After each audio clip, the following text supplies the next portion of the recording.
La parole.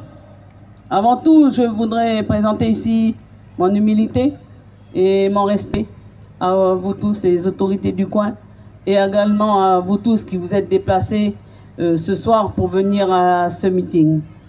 Et j'aurai également une pensée pour nos deux jeunes qui nous ont quittés, pour Damien et Jean-Philippe. Une pensée pour la famille, pour leur clan, et puis pour le combat qu'ils ont mené aussi. Et également, je voudrais aussi adresser au président du collège honoraire et président membre fondateur de l'USTKE, Louis Cotra-Uregei, qui aurait aimé et qui aurait souhaité être là pour pouvoir suivre justement toute cette campagne de la législative. Mais là où il est, je peux vous dire qu'il nous regarde et qu'il nous suit et qu'il nous encourage. Voilà, Loulou revient vite. Donc voilà ce que je voulais, avant de prendre la parole ici, dire. Alors moi, je vais présenter les 4 candidats. C'est ce que je fais depuis le début parce que c'est quelque chose d'important de comprendre comment aujourd'hui le pays est construit. Comment on construit le pays à travers toutes les communautés avec le peuple kanak. Alors dans la première circonscription, et on sait que la première circonscription, c'est Nouméa, les 3 îles Loyauté et l'île des Pins. Ça, c'est la première circonscription. Alors là, il y a donc Wali Waïcha. Wali, c'est une femme kanak de Lifou. Et je peux vous dire, on l'applaudit, Wali. On applaudit Wali. On est fiers. Mais je vais faire une petite parenthèse pour nous les femmes. Pour nous les femmes, pour dire quoi? Pour dire qu'aujourd'hui, on ne se pose plus la question où est la place de la femme. On n'a plus à se poser cette question-là. Parce qu'à travers cette désignation, à travers ce que l'on porte aujourd'hui, nous qui sommes engagés, militantes, avec des compétences et des capacités, et bien voilà notre place. Elle est, à travers Wali, on est fiers. Donc on peut encore applaudir cette femme kanak. Après, son adjoint, c'est donc Fidèle Malaloua. Bon, Fidèle Malaloua, je crois que beaucoup de monde le connaît également. Fidèle, c'est un jeune Wallisien foutounien. Et Fidèle Malaloua, il est né à La Foi. Il a vécu là-bas avec les Caldoches, avec les Kanaks, avec tout le monde là-bas à La Foi. Hein. Comme on dit, il a vécu en brousse. Et Fidèle Malaloua, très vite, il s'est engagé. Très vite, il s'est engagé dans le syndicalisme. Et très vite, il s'est engagé, bien entendu, à l'USTKE. Et là, le combat de Fidèle n'a eu de cesse que aux côtés de l'engagement, n'a eu de cesse de se battre aussi pour l'engagement de ce pays à la pleine souveraineté. Alors on peut applaudir Fidèle, d'origine wallisienne et foutounienne. Ça, c'est la première circonscription. Alors nous, dans la deuxième circonscription, nous, c'est Païta, Dimbéa, Mandor, Yaté, et puis tout jusque là-bas, jusque Belep. Vous voyez, c'est grand. Aujourd'hui, la deuxième circonscription, c'est étendu. Je peux vous dire qu'avec Gérard et toute l'équipe qui nous suit, eh bien aujourd'hui, on a plus de 7000 km. Vous voyez que l'engagement est à travers, à plus on roulait pour aller vers nous, et plus on se sentait conforté, et plus on se sentait rassuré. Parce que c'est ça aujourd'hui qu'on est allé chercher partout. Et c'est ça aujourd'hui qui fait notre force. Alors dans la deuxième circonscription, il y a Gérard Régnier. Gérard Régnier, c'est un blanc. Vous voyez? Donc, je ne sais pas si ça se voit, mais en tout cas, voilà. C'est quelqu'un qui est arrivé ici il y a plusieurs années, mais ce n'est pas quelqu'un qui est arrivé ici avec un regard de pouvoir profiter du pays, de l'emploi, etc. Très vite, Gérard a trouvé, très vite Gérard a milité, très vite Gérard a vu ce qui se passait dans le pays à travers la population, le peuple kanak qui était un peuple colonisé. Et très vite Gérard s'est engagé. Et je dis s'est engagé, mais également, même s'il a pu prendre le cœur de notre sœur Caroline, mais en tout cas, en dehors de ça, c'est un blanc qui aujourd'hui milite pour la cause. On peut applaudir Gérard. Voilà. Après, bon, ben moi, c'est Marie-Pierre Goyetch, hein, voilà, avec un nom bien caldoche, hein, de consonance très caldoche, Goyetch, hein, oui, on peut, oui, voilà, hein. Eh ben, vous savez, alors moi, je suis métisse. Moi, c'est la métisse. De tout là, c'est la métisse. Métisse d'un côté, maman kanak, japonais, et puis en même temps, un papa basque. Mais un papa qui est arrivé ici de plusieurs générations. Puisque lui, quand il est arrivé ici, eh ben, c'est déjà l'ancien, le premier qui est arrivé ici. Il est arrivé comme bagnard. Il est arrivé avec les boulets aux pieds. C'est comme ça que est arrivée la famille. Mais moi, je suis fière. Je suis fière d'être descendant de ces familles-là. Pourquoi? Pourquoi? Parce qu'on a vu tous ces gens, tous ces bagnards qui sont arrivés avec le boulet au pied. Là-bas, l'État français, la France, qu'est-ce qu'elle a fait? Elle les a jetés, elle les a virés de là-bas. Elle n'en voulait pas. Elle les a envoyés dans les colonies. Elle les a envoyés pour faire le travail de l'État, pour venir ici, pour se servir de ces familles-là. Et moi, je dis que, à travers ça, eh ben, il y a eu quelque chose qui s'est passé. Il y a eu une reconnaissance. Et Nabil Lesroches, il y a eu Nabil Lesroches qui a été justement la reconnaissance du fait colonial, mais en même temps, la reconnaissance des autres ethnies qui étaient ici. Et moi, je suis fière parce que ça a permis d'offrir un pays à ceux qui n'avaient plus de pays. Nous, les bagnards, ceux qui sont arrivés, qui ont été jetés comme ça, ne sont pas retournés là-bas. Mais ici, les Kanaks leur ont offert un pays. Et moi, je salue ce geste-là, cette main tendue que le peuple a su faire. Et c'est ça notre histoire. C'est ça notre histoire commune. Nous, on en est fiers parce que cette main tendue nous a permis aujourd'hui de bien vivre ici dans ce pays. Et je le dis, aucun peuple au monde n'a jamais partagé son pays. Aucun peuple au monde n'a offert de cette façon-là son pays. Et moi, j'appelle justement tous ces descendants de venir avec nous, de venir, de ne plus avoir peur, de ne plus écouter tous ces gens qui aujourd'hui, parce qu'on dit on est indépendant, les Kanaks qui vont vous virer, etc. Mais c'est des mensonges, ce n'est pas vrai. Regardez la mosaïque du pays, c'est toutes les ethnies ensemble, c'est tous ensemble qu'on construit le pays. C'est ça notre force, c'est ça qu'on veut, c'est ça qu'on parle. Il n'y a pas de racisme, il n'y a pas d'exclusion, il n'y a pas de tout ça. Nous, on est capable de faire le destin commun. C'est ça le vrai destin commun. On n'oublie pas la revendication parce qu'il y a la revendication. Mais à travers cette revendication, il y a la main tendue. Donc venez, venez avec nous, venez, rassurez-vous. Le pays de demain, ce sera un pays beaucoup plus équitable, avec beaucoup plus de justice sociale. C'est ça le pays que l'on veut construire tous ensemble. Donc voilà un petit peu la présentation de la liste. Hein, et vous voyez que quand on dit destin commun, eh ben c'est ça. Ce sont les indépendantistes qui osent et qui le font, ce destin commun. Alors, un grand bravo grand bravo aux 4 candidats. Et encore merci d'avoir porté ce choix. Merci. Nous, on est fiers. Et je peux vous dire qu'on est fiers. On est fiers d'abord qu'on a été porté aussi par la mouvance. Mais ce qu'on est fiers surtout, c'est de cette unité. Moi, je suis fier qu'on ait fait cette unité. Je suis fier quand on voit nous tous là, ici, assis ensemble. C'est ça qu'on voulait. C'est ça qu'il fallait faire. Parce que vous savez, avant, on avait tous le même objectif. On était tous dans la démarche. Mais chacun il faisait de son côté. Et puis à travers ça, ben, je pense qu'on a perdu du temps. Mais aujourd'hui, on est tous ensemble. Et ça, de cette unité-là, c'est ça qu'ils craignent là-bas. C'est de cette unité qu'on a su trouver. Parce qu'ils avaient juré que jamais on serait ensemble. Mais aujourd'hui, on est tous ensemble. Et c'est ça, c'est à travers ça qu'on va gagner. Et je dis, ici, on est tous des gens convaincus. Je crois qu'on est convaincus, tout le monde est convaincu. Mais il faut se mobiliser. Il faut aller chercher la mobilisation. Il faut aller dire partout, là. On a encore quelques jours. Il faut se mobiliser. Il faut aller aussi chercher les autres, leur apporter le discours, les rassurer, les convaincre que leur place, elle est avec nous.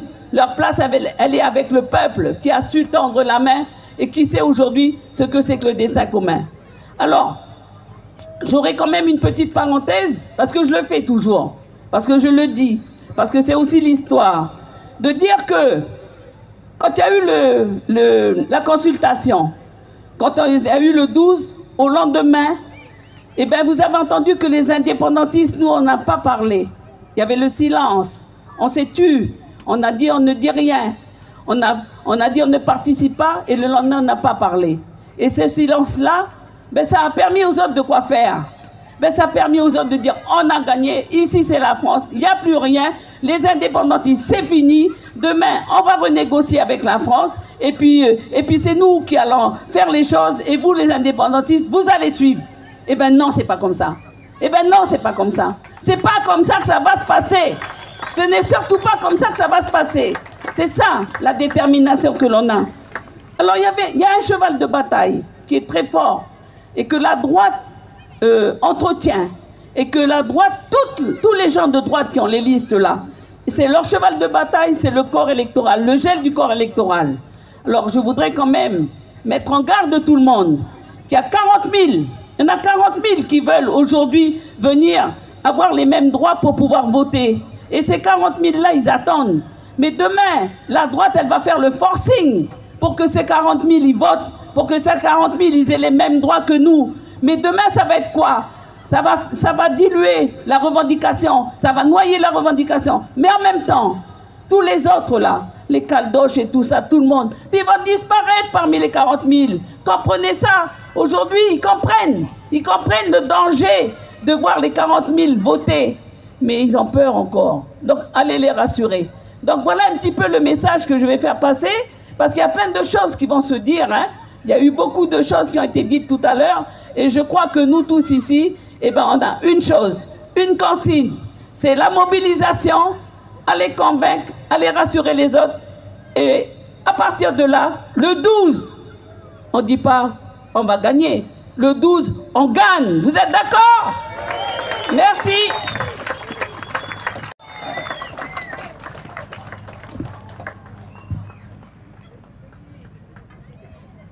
Comment ça marche, mais...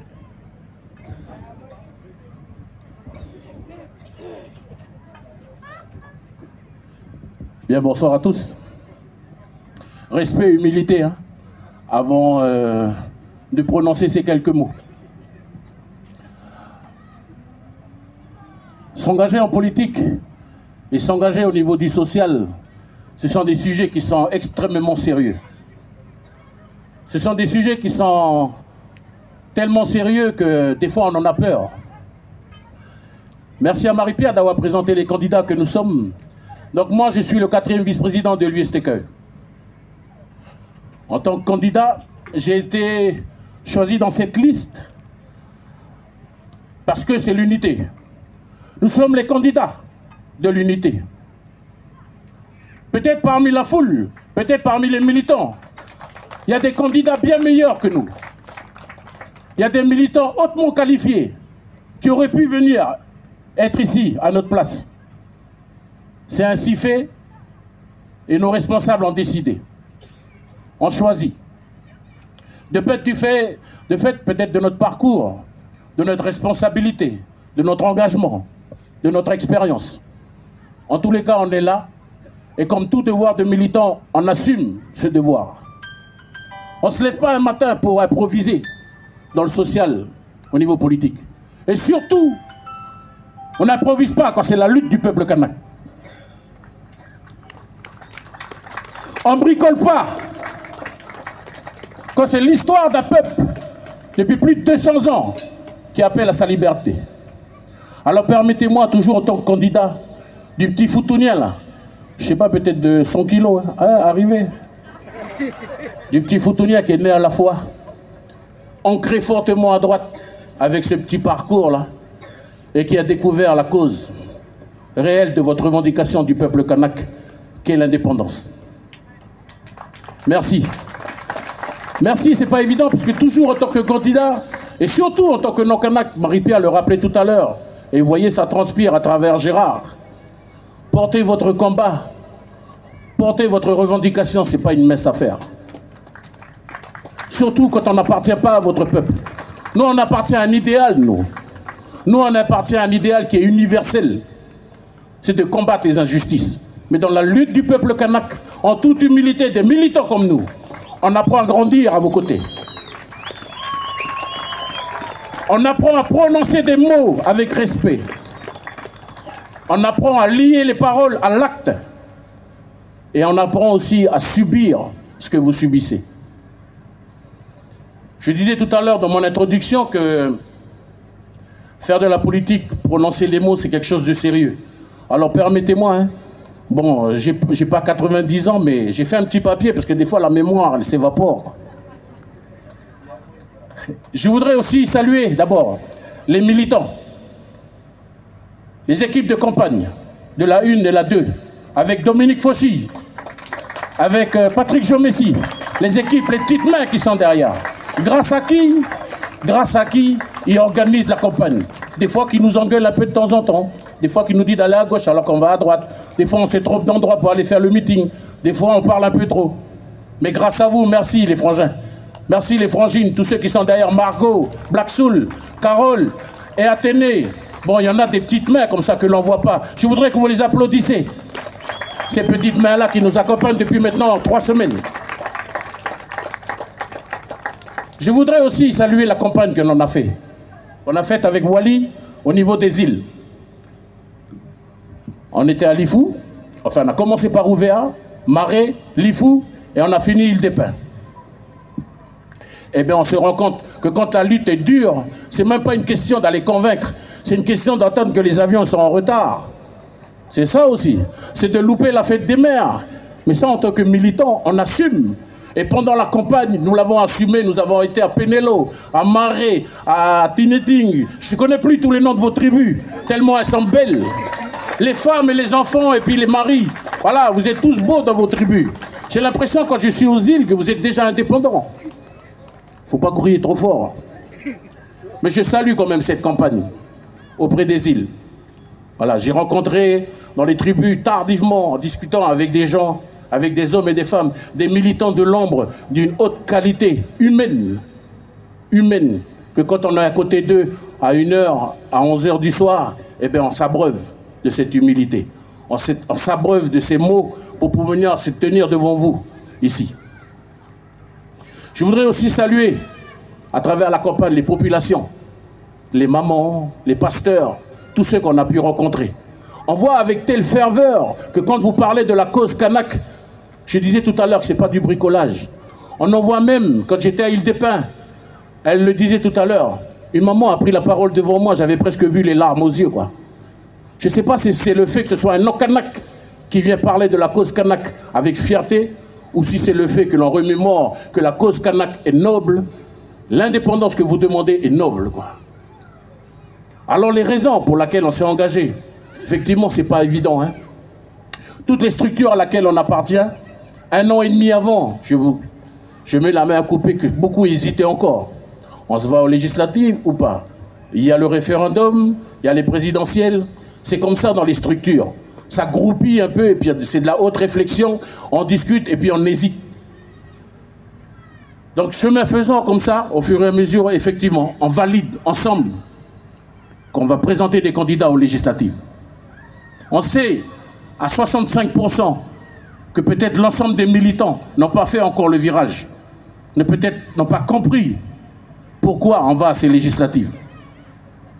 Alors les législatives, comme on vous le disait depuis toute la campagne, c'est d'avoir une expression dans le Palais Bourbon là-bas, une expression d'une femme kanak, ou une expression de Gérard Régnier là-bas, qui ira traduire dans le détail la réalité du peuple kanak. Aujourd'hui, le dernier recensement de la population, 271 000 habitants. La population kanak, vous ne représentez plus que 41% de cette population. Vous êtes 111 000 Kanaks identifiés face aux flux migratoires qui représentent, eux, 160 000 habitants ici. Une fois que vous avez fait cette photographie-là, il faut vous projeter sur l'emploi. Il faut vous projeter sur le logement. Il faut vous projeter sur le taux d'incarcération, d'incivilité. Est-ce qu'on a le droit de laisser une civilisation se mourir? Non. Non. Non. Non. C'est ce pourquoi humainement, on se bat au quotidien. C'est ce pourquoi humainement, de par le monde, tout le monde se bat. Ces petites civilisations qui se meurent au détriment de certaines grandes règles, soi-disant de surpopulation, de repopulation, de recolonisation, et puis tout le tintouin, quoi. D'ailleurs, ce sont des cultures qui se meurent. D'ailleurs, ce sont des valeurs qui se meurent. D'ailleurs, c'est un système qui se meurt. Non, nous n'avons pas le droit. Rien qu'avec cette photographie démographique, les choses sont graves. La cause en elle-même, je disais tout à l'heure, nous, les candidats des législatives, nous créons les conditions pour vous motiver. Et on l'a écrit dans les professions de foi. Hein. Faites que ça change. Allez dire. Allez pour les procurations. Et quand je dis ça, je vous souhaite bon courage. On était encore dans des squats. Il y a des gens, ils n'ont pas de voiture. Ils veulent aller voter. Mais ils ont de telles conditions qu'ils ne peuvent pas s'y rendre qu'on est obligé de les encourager. Il faut que la foi les emporte pour qu'ils aillent voter à ces législatives. Je tenais à vous encourager, parce que c'est comme ça que c'est écrit dans le slogan. Faites que ça change. Faites que ça change. Dimanche, on pourra aller jouer à la pétanque s'il veut. Mais d'abord, on ira voter. J'ai une pensée particulière à tous ceux qui ne peuvent pas s'y rendre. À tous ceux avec les complications de procuration. Donc ça, c'est notre travail à nous. Ça, c'est notre travail de se présenter devant vous et puis de vous dire, ensemble, nous pouvons faire les choses. C'est simplement ça notre responsabilité ce soir. Nous sommes aussi, en même temps que nous sommes les candidats, nous sommes des militants qui appartenant à une structure, à une mouvance. Je disais tout à l'heure que la lutte du peuple kanak, ce n'est pas du bricolage. Un journaliste me posait la question encore, pas plus tard qu'hier. Il dit, mais monsieur Malaloua, si jamais vous reportez les élections, est-ce que vous rejoindrez un groupe ou tel groupe? J'ai dit, mais on ne fait pas de la politique comme ça. La politique, c'est quelque chose de sérieux, la politique. Nous, on va se concerter avec nos frangins, avec nos structures, avant de répondre, avant d'aller dire des choses. C'est ça, redonner la noblesse à notre façon de travailler. Donc je vous encourage tous, faites que ça change. Et je terminerai pour vous encourager tous.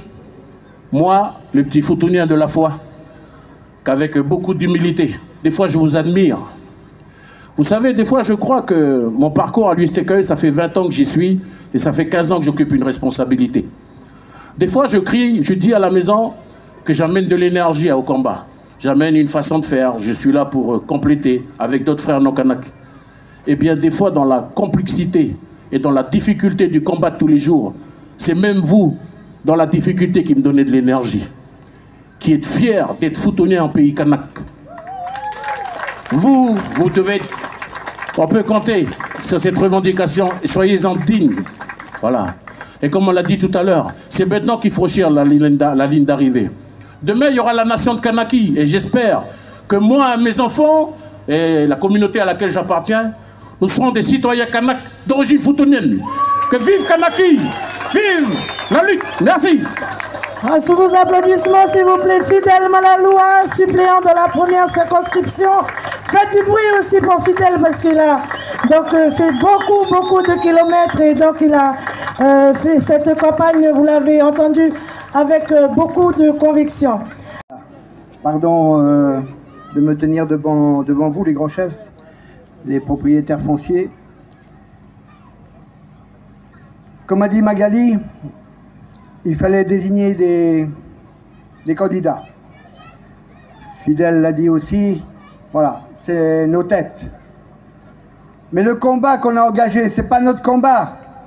C'est votre combat, c'est notre combat à nous tous. C'est ce combat-là qu'on a engagé avec vous. On l'a engagé, nos responsables, dans une démarche unitaire, l'ont engagé parce qu'on nous a volé la 3e consultation. On nous l'a volé.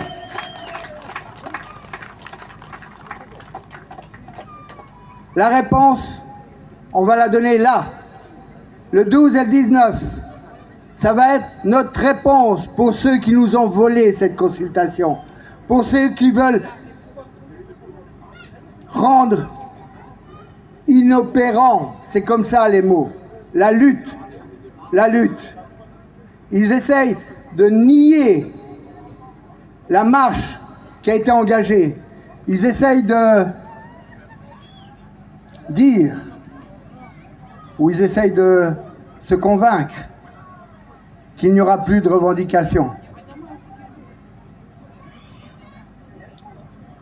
Mais le 12, le 19, on va tous se lever. C'est ce combat-là qu'on a engagé là. Il est court, il doit être fort. On va tous se lever pour répondre à cette tentative de négation de l'histoire. On va se lever pour leur dire, on est là, on existe et on va aller de l'avant.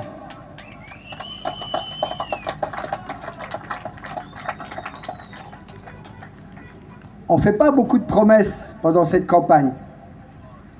La seule promesse qu'on tient, c'est de dire que notre programme, c'est simplement construire une nation, donner naissance à une nouvelle nation. C'est le seul programme que l'on a. C'est celui-là pour lequel on va aller au Palais Bourbon. C'est donner naissance à cette nation.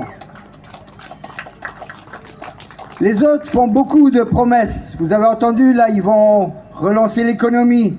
Ils vont faire venir des milliards. Ils vont faire tout ça. Mais, et d'ailleurs, ils vont le faire à la place du gouvernement, d'ailleurs. Voilà, les députés, c'est plus fort que le gouvernement, maintenant. Mais pourquoi ils ne l'ont pas fait avant, quand ils étaient députés? Pourquoi ils ne l'ont pas fait quand ils étaient au gouvernement? Pourquoi ils attendent là, maintenant, pour faire des promesses?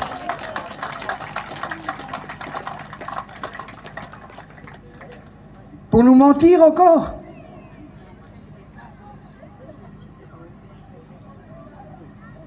Alors, notre mission, comme l'a dit Fidel tout à l'heure, quand on va être là-bas au Palais Bourbon, c'est simplement, on va porter votre parole. On va dire la vérité sur le pays. Depuis trop longtemps, les députés qui sont au Palais Bourbon mentent aux députés français. Ils mentent à l'État, ils mentent au gouvernement. Pourquoi on n'a pas préparé les compétences régaliennes? Tout simplement parce que certains ont dit qu'on n'allait pas obtenir plus de 30%, on n'allait pas dépasser les 30% de oui. Ils ont été crus. Parce que la parole d'un député, elle est écoutée, elle est entendue. Mais simplement, l'État a cru que c'était fini, qu'il n'y avait plus tout ça, la revendication. Et en fait, on n'a pas préparé, l'État n'a pas préparé les transferts de compétences. Et le problème, c'est que l'histoire, elle a parlé autrement. Vous avez parlé autrement. 43%, 47%. Et peut-être la troisième consultation, peut-être 50 et plus. Mais ça, l'État n'était pas prêt à subir ça. C'est pour ça qu'ils ont provoqué rapidement, qu'ils n'ont pas tenu compte de la demande de reporter. Ils n'ont pas tenu compte du deuil que l'on portait à ce moment-là. Ils ont marché sur tout ça. Et pour relever la tête, c'est le combat qui vous est proposé là. C'est ça qu'on va faire. C'est ça qu'on va dire à l'État. On ne couche pas le peuple kanak comme ça. Ils ont essayé avant, les Bernard Ponce, les Mesmer et compagnie. Ça n'a pas fonctionné. Le peuple kanak, il est là. La lutte du peuple kanak, la mouvance indépendantiste, elle est là encore. Elle va se lever encore. Elle va répondre présent.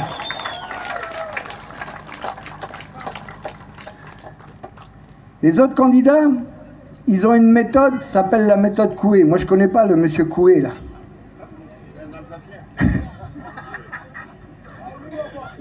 Ils sont pratiquement persuadés que c'est ce qu'ils disent qui est la vérité. Et j'ai lu l'autre jour sur le journal que Thierry Santa, il a dit que on a volé. On a volé la présidence au Congrès. On a volé la présidence au gouvernement. On a volé la présidence du CESE. Mais on a volé de où? C'est où qu'ils ont vu qu'on a volé? C'est leur arme. C'est le bulletin qui fait qu'on est majoritaire aujourd'hui. Majoritaire au Congrès, majoritaire au gouvernement, majoritaire au CESE. C'est le bulletin. C'est leur arme qu'on a pris. Vous savez ce que c'est, ça? Et je le dis fort aussi à toutes les voitures qui passent derrière nous. Ouvrez les yeux. Ouvrez les yeux. C'est le pari sur l'intelligence de Jean-Marie Tjibaou. Souvenez-vous, le pari sur l'intelligence. Il est là, le pari sur l'intelligence. Nous sommes en train de le gagner. Nous sommes en train d'avancer. C'est le sens de l'histoire. Nous sommes en train de prendre le pays. Nous allons vers la nation, la nouvelle nation. Simplement, de temps en temps, il faut se relever. Il faut encore faire un pas de plus. Ce pas de plus, on va le faire. On a pris le Congrès, on a pris le gouvernement, on a pris le CESE. Demain, on va prendre les 2 postes de députés si vous vous levez. Si on se mobilise, on va les prendre, ces postes de députés. Et on ne va pas les voler. On va les prendre. Moi, je dis aux autres, le sens de l'histoire, le pari sur l'intelligence. Les autres y ont peur, là. Mais arrêtons. Bien sûr que les autres, ils vont continuer à faire peur. Parce que le faire peur, c'est garder de l'électorat. C'est tenter de conserver cet électorat. Alors, je ne sais plus où ils en sont, là. À un moment, c'est l'avenir en confiance. Après, c'est l'union loyaliste. Maintenant, c'est ensemble. Ils ont trouvé un mot, c'est ensemble. Je ne sais plus, j'arrive plus à les suivre, moi. Hier, ils étaient en train de se dire, de se battre, là, pour les postes de députés. Ils étaient en train de se battre pour les postes au gouvernement. Il a fallu qu'à des moments donnés, on débloque les choses. Sinon, les institutions, elles restaient bloquées. La mouvance indépendantiste a toujours fait avancer le pays, a toujours fait en sorte que l'accord de Nouméa soit porté, continue à avancer. Parce que c'est avancé, c'est l'histoire. C'est l'histoire qui continue et qui marche. Donc on a confiance. On invite simplement. On tend encore une fois la main. Mais venez, venez nous rejoindre. Parce qu'on doit avoir confiance ensemble. S'ils veulent mettre le mot ensemble, il est là. Mais avec nous, pas contre nous. Avec nous. C'est ça qu'ils doivent faire. Alors, il y a ces élections pour des députés. Comme l'a dit Fidel tout à l'heure, on sait comment ça fonctionne. Il y a les partis, ils se réunissent en congrès. Il y a la mouvance, congrès populaire. Quand on a passé sur l'ensemble du pays, quand on a sillonné l'ensemble du pays, on a pris cette force du peuple. Et on a sillonné avec cette force. Et cette force, elle permet de dire que cette campagne, ce combat qu'on mène, il est juste. Il est dans le cadre de la dignité.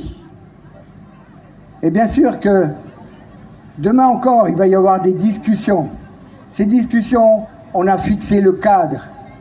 Dans un premier temps, c'est les bilatérales avec l'État. Nos responsables sont prêts à ces bilatérales. Ils vont dire à l'État les manquements de l'État. Ils vont rappeler à l'État les engagements qu'ils ont pris aux accords de Matignon, aux accords de Nouméa. Et de là, on va discuter encore, tendre la main encore. Parce que de toute façon, aujourd'hui, l'État ne peut pas faire autrement que d'aller plus loin encore que l'accord de Matignon, l'accord de Nouméa. On est obligé de préparer les compétences régaliennes. On est obligé de préparer le transfert de ces compétences régaliennes. Si l'État ne veut pas se retrouver avec les nations contre elle par rapport à son action ici, elle doit préparer ce transfert de compétences. Elle doit dire les intérêts, peut-être qu'ils veulent avoir ici dans le pays. Mais leurs intérêts ne doivent pas nuire à nos intérêts, nous, ici, dans ce pays. Bien au contraire. Et tout ça, c'est ce que l'on va dire là-bas, à l'Assemblée nationale, au Palais Bourbon. On va dire aux députés, c'est le chemin. C'est le chemin qu'il faut prendre. Il n'y en a pas d'autre. C'est la voie pour la pleine souveraineté. C'est ça, le travail qu'on va aller faire. Pour finir, je voulais faire comme Fidèle. Remercier, bien sûr, les équipes de campagne. Remercier tous ces jeunes qui, pendant ces 3 dernières semaines, étaient autour de nous. Les petites mains, comme on dit, mais qui ont passé du temps, qui ont peut-être pas beaucoup dormi, qui ont travaillé avec nous. Merci. Merci aux équipes, merci à Patrick, merci à Dominique et à toutes vos équipes. Mais merci aussi aux gens qui sont en train de faire le travail, ici, ou là-haut, à Haute-Mawap. Vous êtes là, les gens de Haute-Mawap? Les gens de Pachi Chimouchi, les gens de Adjarou, les gens de Ranchu, les gens de Djoubéa Kapoumé, les gens des îles Loyauté, vous êtes là? Merci à vous pour toutes ces rencontres, merci pour la force que vous nous avez donnée, merci pour le travail que vous allez faire encore d'ici le 12 et encore pour le 19. Merci à tout ça, merci à vous. Je crois. Tous vos applaudissements, Gérard Régnier, applaudissez-le bien fort s'il vous plaît. Faites du bruit pour Gérard Régnier, vous avez lui aussi apparemment un problème de voix.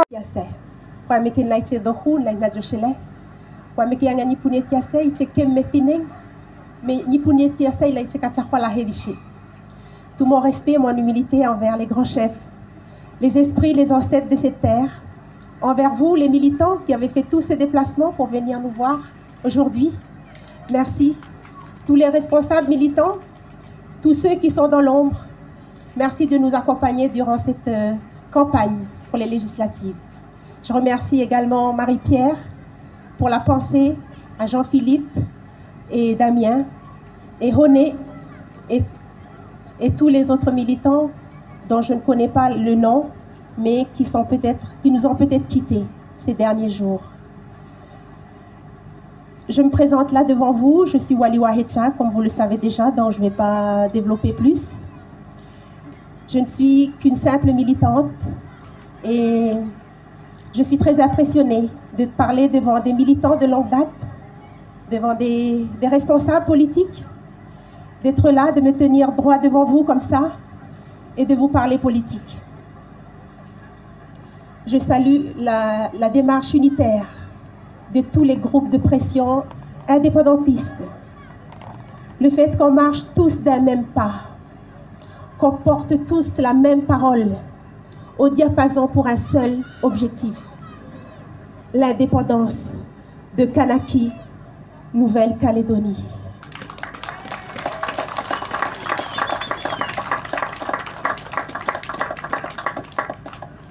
C'est notre combat à tous, c'est notre combat commun. Et c'est pour ça que je me permets là de vous parler politique, alors que vous en avez fait depuis plus longtemps que moi. De vous expliquer pourquoi et de vous expliquer aussi les raisons pour lesquelles nous investissons ce levier, ce moyen que sont les législatives, des élections qui sont éloignées de notre quotidien, pour lesquelles nous ne nous investissons pas habituellement, mais qui ont été désignées comme un moyen à fort impact au service de notre combat. Le fait d'avoir des députés, et c'est pour ça que nous sommes tous mobilisés ce soir, à l'Assemblée nationale, c'est parce que notre mouvance indépendantiste a jugé nécessaire d'avoir des porte-paroles, des ambassadeurs au sein de l'Assemblée nationale, qui est cette assemblée, qui est l'équivalent du Congrès ici, et dans laquelle les choses et les décisions qui concernent l'avenir institutionnel de notre pays vont se décider. Dans laquelle Marie-Pierre, Fidèle, Gérard et moi, nous allons défendre les textes qui seront issus des discussions bilatérales avec l'État français. Les discussions qui vont certainement bientôt avoir lieu, pour lesquelles la mouvance indépendantiste va nommer un comité de discussion. Mais il faudra que des députés à l'Assemblée nationale, et nous espérons fortement y être. Nous sommes sûrs de passer le premier tour en tout cas. Vous pouvez applaudir.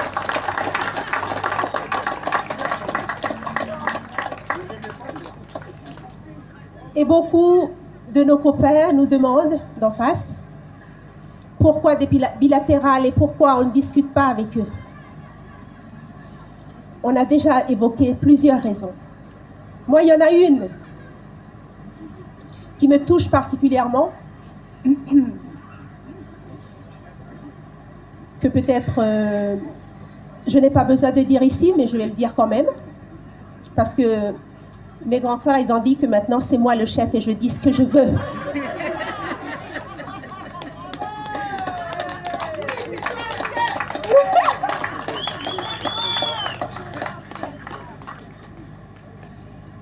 C'est la méconnaissance de nos compatriotes, de notre culture, de ce que nous sommes, des institutions qui sont nos institutions culturelles et coutumières dans nos tribus, que sont les deuils, que sont la connaissance de la terre et des propriétaires et des responsables coutumiers de nos terres. Quand j'ai vu mes collègues du Congrès se lever au Congrès lors du budget, je me suis retenue. Et je me suis dit, mais ils ne nous connaissent pas. Ils ne connaissent pas notre culture. Ils ne savent même pas que le vieux là qu'ils sont en train d'humilier est un vieux de Djoupéa Caponé.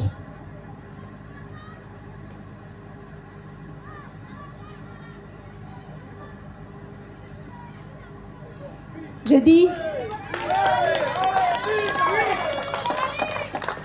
ouais, c'est bon, je tiens le coup.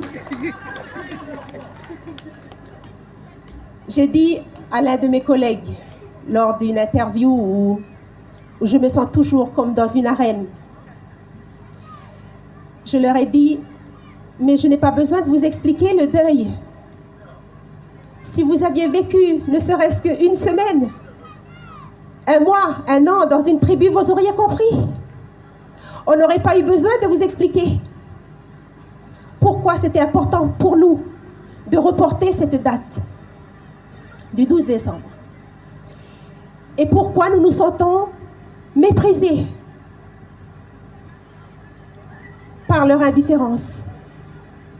Et pourquoi maintenant nous contestons cette dernière consultation que nous considérons comme bidon, comme illégitime politiquement. Parce que nous, le peuple kanak, colonisé, concerné, n'avons pas participé. C'est tout. Donc nous irons défendre. C'est l'un de ces points-là, ce point-là sur cette dernière consultation.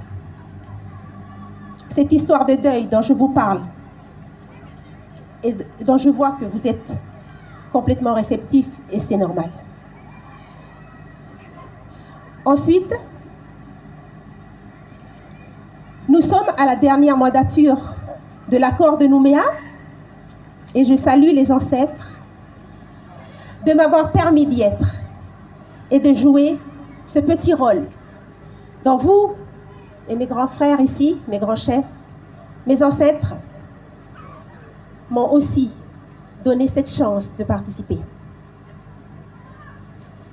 Cet accord de Nouméa, qui est un processus de décolonisation, ce n'est pas à l'État français ni à nos camarades d'en face que je vais apprendre le français. Décolonisation veut bien dire décolonisation. Et donc, il n'y a rien à expliquer.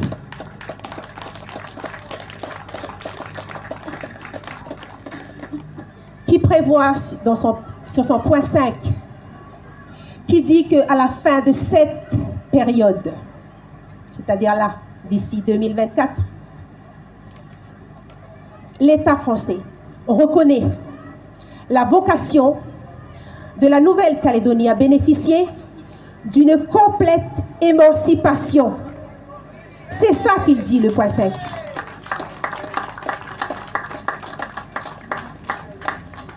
Donc, on peut nous traiter de terroristes ou d'autres choses, mais nous restons fermes sur les acquis et sur ce que signifie cet accord de Nouméa. C'est-à-dire que d'ici 2025, nous voulons le transfert des dernières compétences pour qu'enfin Kanaki, Nouvelle-Calédonie accède à sa pleine souveraineté et devienne indépendante.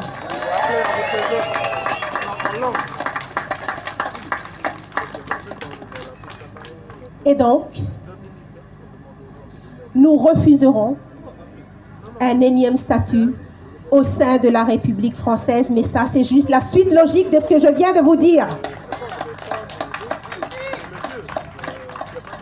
Parce que ça suffit comme si.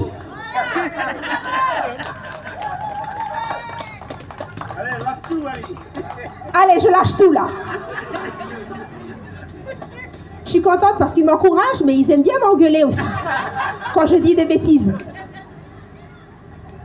Donc, tous ces points-là dont je viens de vous faire une petite brève description, mais que vous connaissez bien, mieux que moi, ce sont sur ces points-là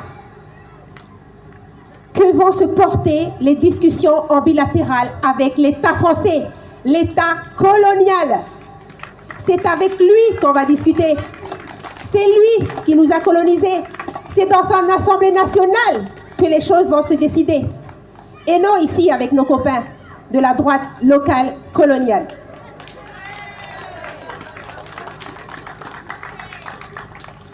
Et donc,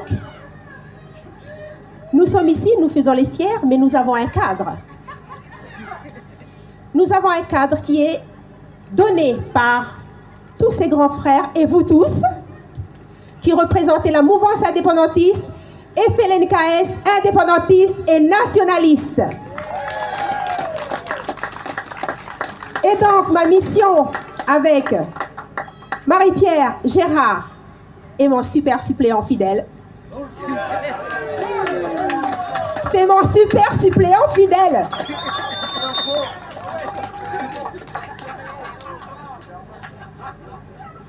C'est mon garde du corps aussi. Je dis toujours que c'est une armoire, mais que c'est aussi une armoire dans la tête parce qu'il en a là-dedans. Bien rempli.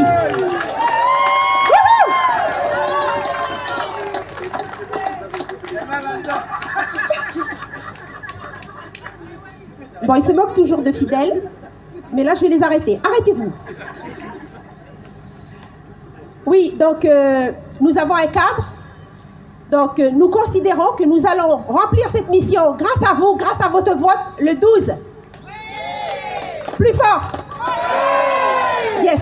Donc, nous allons travailler dans l'Assemblée nationale, mais pour veiller à ce que ce cadre donné par la mouvance indépendantiste soit respecté au sein de l'Assemblée nationale et proposer des amendements si ce cadre n'est pas respecté.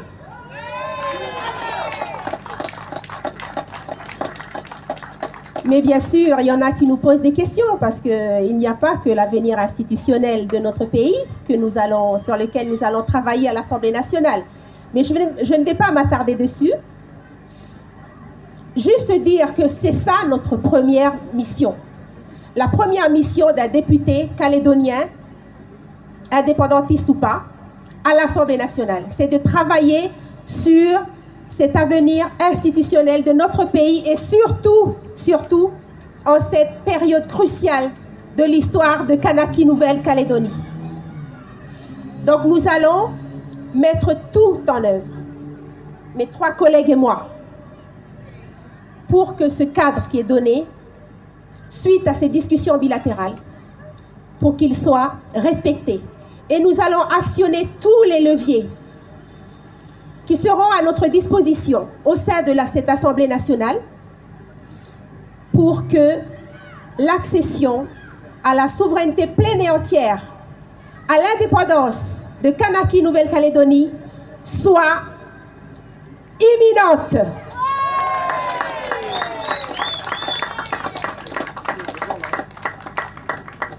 Et donc, vous savez, nous avons aussi d'autres missions à l'Assemblée nationale, comme participer à diverses missions d'information, comme justement la mission information sur l'avenir institutionnel, sur le dérèglement climatique, sur beaucoup de thèmes, sur des commissions afférentes aux Outre-mer, aux affaires étrangères, où vont se discuter l'axe Indo-Pacifique, par exemple. Beaucoup de commissions que nous allons investir pleinement, puisque nous serons, grâce à vous, le 12, nous serons députés à l'Assemblée nationale, députés indépendantistes. Chose qui n'a plus été en cours ou qui n'existe plus depuis 1986, mais ça, je ne vous apprends rien. Parce que cette histoire de législative, cette question de la députation, c'est une minorité dans la minorité. Non seulement nous sommes minoritaires dans notre pays, mais en plus, dans nos circonscriptions, pour la députation, nous sommes encore minoritaires. Mais comme l'a dit un vieux au Congrès, l'histoire de notre vie, à nous, peuple kanak, c'est de toujours tendre la main. Alors nous continuerons à tendre la main, puisqu'ils sont encore là, tous nos papas, tous nos grands frères, tous nos responsables, qui nous demandent de toujours tendre la main. Nous le ferons parce que grâce à ces petits gestes qui sont méprisés par beaucoup de gens, grâce à ça, nous serons bien accompagnés par les ancêtres de cette terre et nous aurons notre indépendance. Et Kanaki Nouvelle-Calédonie pourra enfin émerger grâce à votre vote le 12 juin. Maximum de bruit pour Wally Wahecha. Un maximum de bruit pour Fidel Malaloua. Et dimanche, on est tous aux urnes avec le bulletin. On est tous aux urnes avec le bulletin jaune.